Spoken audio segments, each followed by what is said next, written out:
अस्सलाम वालेकुम दोस्तों, स्वागत है आप सभी का आपके अपने चैनल टारगेट स्टडी पॉइंट पर। अगर आप ये फर्स्ट सेमेस्टर के स्टूडेंट हैं और आपका सब्जेक्ट उर्दू ज़ुबान का तारुफ यानी मेजर उर्दू है, तो आज की यह क्लास आपके लिए सबसे खास होने वाली है। आज की इस वीडियो में हम यूनिट फर्स्ट का पार्ट 1 पढ़ेंगे।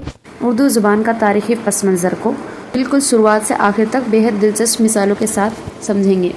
अगर आपने ये क्लास पूरी देख ली तो समझ लीजिए कि एग्ज़ाम में 20 में से 20 मार्क्स आपकी जेब में हैं और यूनिवर्सिटी की मेरिट लिस्ट में आपकी जगह पक्की है।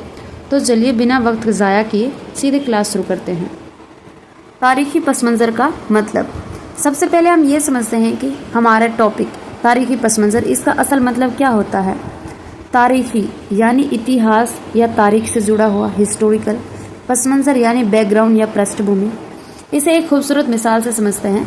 मान लीजिए आपके घर के आंगन में आम का एक बहुत बड़ा मीठा और फलदार दरख्त है या पेड़ है। वह पेड़ रातों रात बड़ा नहीं हुआ, उसे बड़ा करने में बरसों की मिट्टी, हवा, पानी, धूप और माली की देखभाल का हाथ रहा है। ठीक उसी तरह उर्दू ज़बान भी कोई एकाएक या जादू से बनी हुई ज़बान नहीं है। इसके पैदा होने और फलने फूलने के पीछे भारत का 1000 साल पुराना समाजी, तहजीबी और ऐतिहासिक पस मंज़र छुपा हुआ है। उर्दू किस ज़बान के ख़ानदान से है? बीए के एग्ज़ाम में ये सवाल अक्सर पूछा जाता है। दुनिया में ज़बानों के अलग अलग ख़ानदान होते हैं। हमारी उर्दू ज़बान हिंदी आर्याई ज़बानों के ख़ानदान से ताल्लुक़ रखती है।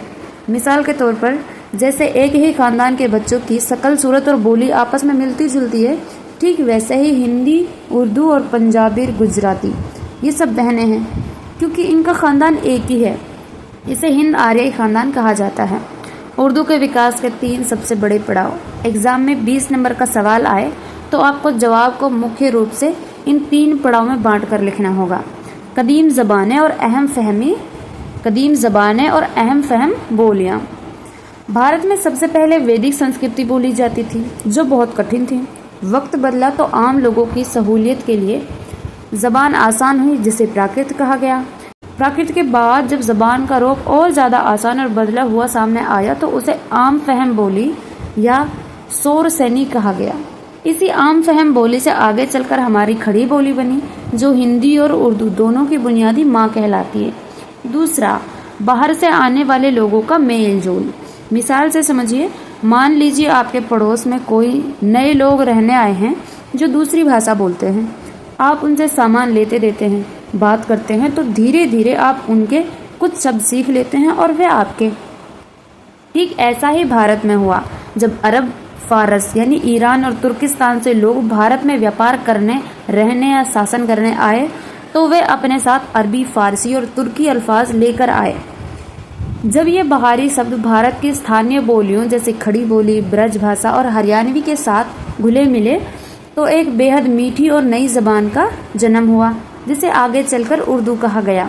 तीसरा, सूफिया कराम का अजीम किरदार।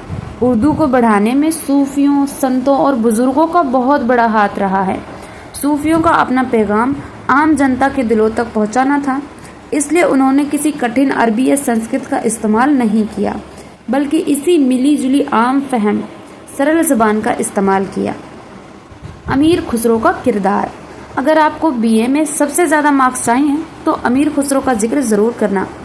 अमीर खुसरो पहले ऐसे शायर थे जिन्होंने इस मिली जुली ज़बान को हिंदवी नाम दिया और इनमें शायरी व पहेलियाँ लिखी। उनकी एक मशहूर पहेली की मिसाल देखिए, एक थाल मोती से भरा, सबके सिर पर औंधा धरा। ऐसी ही मीठी पहेलियों और गीतों से उर्दू ज़बान का आगाज़ हुआ यानी शुरुआत हुई। प्यारे बच्चों, एग्जामिनर को इम्प्रेस करने के लिए आप अपनी कॉपी में ये 4 चीज़ें ब्लैक पेन से हाईलाइट करके ज़रूर लिखना। पहला, उर्दू लफ्ज़ का मतलब। उर्दू तुर्की ज़बान का लफ्ज़ है जिसका मतलब होता है लश्कर, फौज या कैंप। क्योंकि फ़ौज में अलग अलग इलाकों के सिपाही रहते थे इसलिए वे आपस में मिली जुली भाषा बोलते थे। दूसरी, गंगा जमुनी तहजीब। उर्दू किसी एक मजहब या जात की नहीं बल्कि भारत की गंगा जमुनी तहजीब और आपसी भाईचारे की मिसाल है। तीसरा, उर्दू के पुराने नाम। उर्दू को वक्त के साथ साथ हिंदवी, हिंदुस्तानी, दक्कनी और रेख्ता के नाम से भी पुकारा गया।